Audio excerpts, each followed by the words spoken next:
Hi friends, welcome to my kitchen. Friends, हम लेंगे 144 ग्राम मैदा। इसमें हम डालेंगे 1 टेबल स्पून कस्टर्ड पाउडर।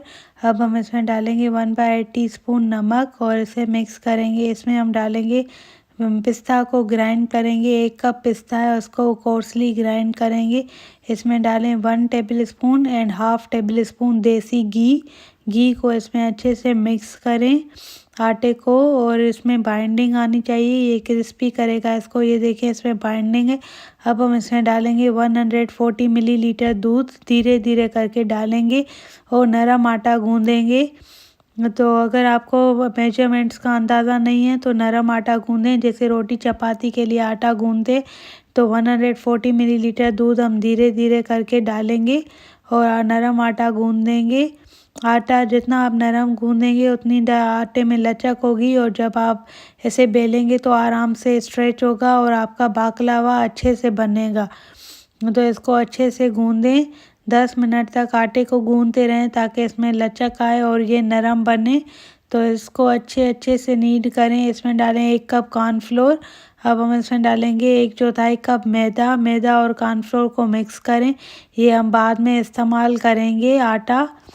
तो इसको अच्छे से मिक्सिंग करके साइड में रख दें।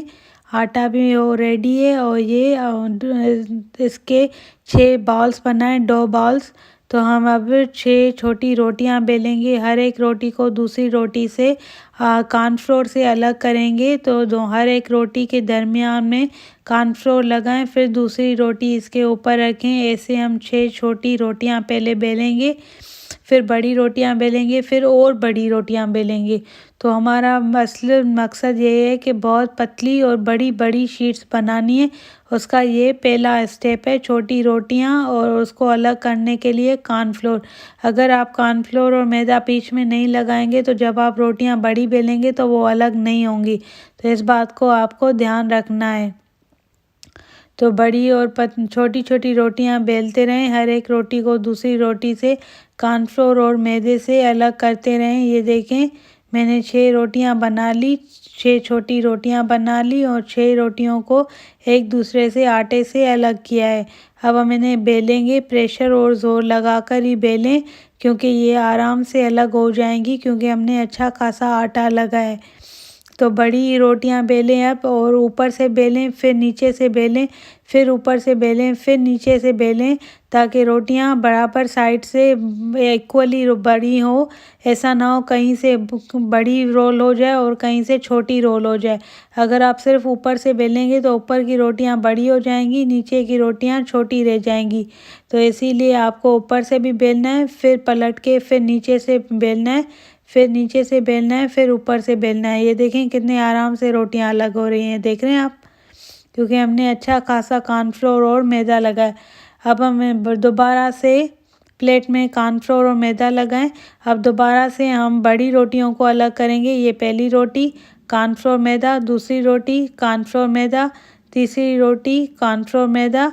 देखें, अब हमने बड़ी रोटियां बेल दी हैं। चौथी रोटी कॉर्नफ्लोर मैदा, 5वीं रोटी कॉर्नफ्लोर मैदा, और ये 6ठी रोटी कॉर्नफ्लोर मैदा। और अब हम इसे दोबारा से रोल करेंगे। अब मैं बोर्ड हटा देती हूँ, क्योंकि ये बड़ी रोटियां हम बोर्ड पे नहीं बेल सकते हैं, छोटा बोर्ड है। अब हम काउंटर पे बेलेंगे। तो इन रोटियों को अब आप प्रेशर लगा के जितना बड़ा और पतला आप बेल सकते हैं उतना पतला और बड़ा आप बेल दें इसको। पहले ऊपर से रोल करें, फिर नीचे से रोल करें, फिर नीचे से रोल करके फिर ऊपर से रोल करें। तो बड़ा बड़ा और पतला पतला बेलें। इतना पतला बेलें कि जब आप एक शीट से अपनी उंगलियां देखें तो आपकी उंगलियां नज़र आनी चाहिए दूसरी साइड पे। तो इसे बड़ा बड़ा और पतला बेलें। ये देखें कितनी आराम से स्ट्रेच हो रही हैं, क्योंकि मैंने इसमें दूध अच्छा खासा डाला था, नरम रोटियां गूंदी थी। अब हम ट्रे में लगाएंगे कॉर्नफ्लोर और इसके देसी घी लगा के केक के टिन की साइज़ का कट करें गोल गोल, और जो साइड बच जाएंगी उससे भी हम बाकलावा बेक कर लेंगे। तो ये देखें, ये मैंने शीट्स बेल दी हैं। अब हम बेकिंग ट्रे में भी, ये देखें कितनी पतली है, हाथ नज़र आ रहा है ना, देख रहे हैं आप, उंगलियां नज़र आ रही हैं दूसरी साइड से। इतनी पतली शीट्स होनी चाहिए और आराम से अलग भी हो रही हैं कॉर्नफ्लोर मैदे की वजह से। बेकिंग ट्रे में भी लगाएं कॉर्नफ्लोर, देसी घी। अब हम इसके ऊपर लगाएंगे, पहली शीट लगाएंगे, फिर उसके ऊपर लगाएंगे देसी घी। ये देसी घी लगाएंगे इसके ऊपर, एक पतली सी लेयर देसी घी की लगा दें, सारे हर एक कोने में देसी घी लगा दें। दूसरी शीट डालें, फिर देसी घी लगा दें कोने कोने तक, हर एक कोने पे लगा दें। फिर हम इसके ऊपर लगाएंगे तीसरी शीट लगा दें इसके ऊपर। और अब हम इसके ऊपर ये फिर से देसी घी, अब 3 लेयर नीचे, फिर पिस्ते की लेयर, फिर 3 लेयर ऊपर, फिर पिस्ते की लेयर। पिस्ता अच्छा खासा लगाएं। आप चाहें तो किसी और ड्राई फ्रूट भी इस्तेमाल कर सकते हैं जो आपको पसंद हो। फिर अब चौथी लेयर, फिर देसी घी, फिर से पांचवी लेयर, फिर फिर देसी घी, फिर छठी लेयर, अब 6th लेयर लगाएंगे हम।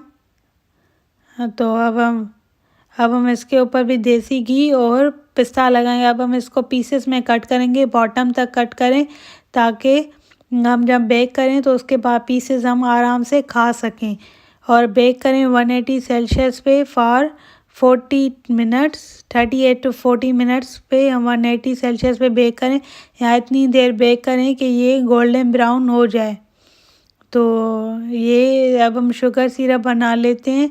तो शुगर सिरप के लिए हमें जो चीज़ें चाहिए, इसे 180 सेल्सियस पे फॉर 40 मिनट्स बेक करें, 38 to 40 मिनट्स। इसमें डालें 1 कप चीनी, इसमें डालें 1/3 कप पानी, 2 कतरे नींबू का रस, लेमन जूस। इसे अब हम पकाएंगे और आप इसे सिर्फ इतना पकाएं कि चीनी चिपचिपी सी हो जाए और चीनी इसमें घुल मिल जाए। कोई एक तार दो तार शीरा नहीं बनाना है। ये साइड्स को मैंने बेक किया है, जो कतरन बच गई थी। अब हम कतरन के ऊपर शुगर सिरप डालेंगे, चिपचिपा सा शुगर सिरप है, गरम गरम इसके ऊपर डालें, इसके ऊपर शुगर सिरप डालें, स्टोर करके 1 मंथ फ्रिज में एंजॉय करें। Thank you for watching. Fridge में आप स्टोर करके 1 मंथ खा सकते हैं। Thank you for watching. Please like, share, comment, subscribe. Thank you.